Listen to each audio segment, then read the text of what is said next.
Shadow Warrior 3 was one of the best games of 2022, criminally underappreciated, the biggest name title to provide more of that Doom Eternal combat loop we all love, and now that we know that Titanfall 3 is cancelled and was said to be inspired by Doom Eternal, Shadow Warrior 3 might be the best we're gonna get.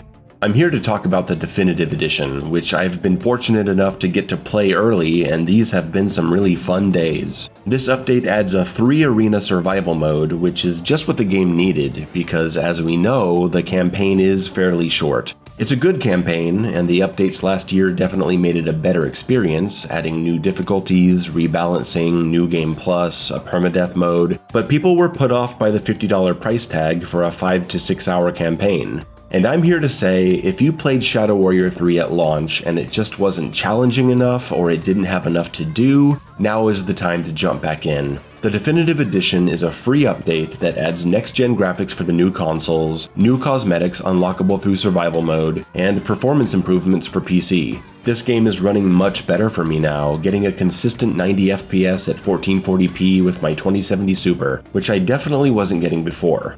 So let's talk a little about survival mode, the real meat and potatoes of this update. 3 arenas from 3 different levels of the campaign. One of them will be instantly recognizable to players familiar with the game, the big rectangle arena with the trap floor. The other 2 are remixed to the point where I didn't even recognize them from the campaign. They've added all these new ways to traverse the arenas, grapple points, new platforms, tunnels, even a jump pad in the center, so we can finally have a lot of aerial combat fun, something the campaign is missing.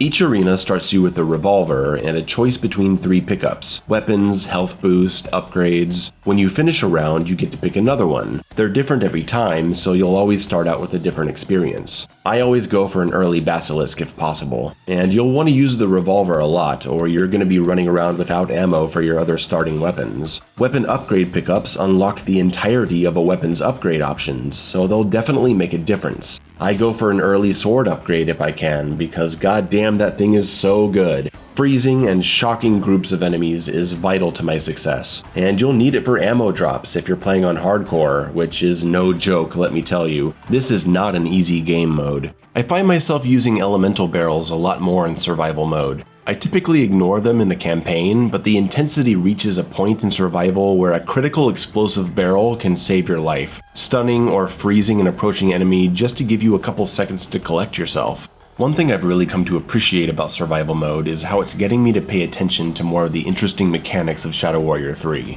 in particular the Chi Blast, which I typically only used against the laser shoguns for the weak point. Now that I'm being bullied by so many heavies, using the pushback has saved my ass on a dozen occasions. And the real beauty of Chi Blast is using it on elemental barrels. Just look at how good this is.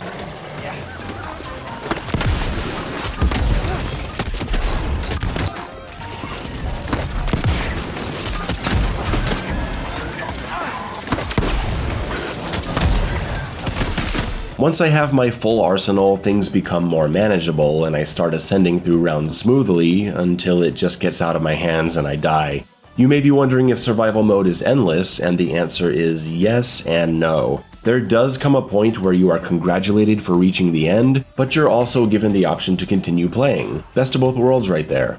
As far as I can tell, the enemies are not randomized, at least not to a significant degree, but their spawn points are different every time, so you won't just be memorizing where to go and when. Each round respawns health and ammo pickups, so you don't have to worry about leaving pickups for the next round, and all your health and ammo refill to max when the round starts, and thank God.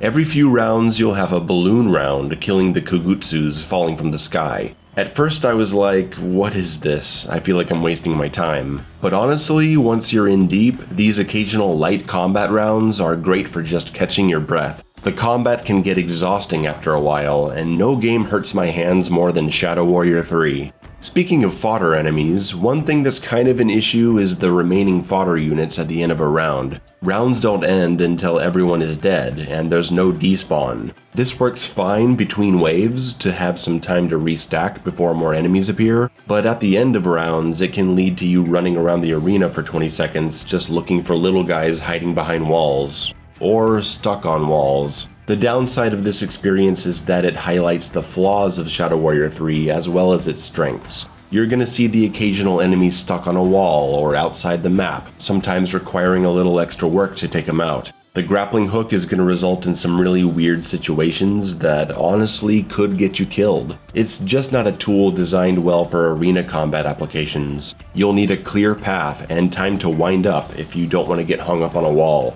And the vertical climbing spots, their weirdness was fine in the campaign platforming sections, but here getting stuck means you die. And it's a lot more frustrating to die like that here because in the campaign you just restart the room. In survival mode you lose half an hour of progress. I'm still playing it though, bullshit aside, it is very addictive and very fun. I'm thinking about making another video specifically about strategy to help new players with this mode. Let me know if you'd be interested in that. Today I'm also uploading a video of my 15-round run of the first arena if anyone wants to check that out.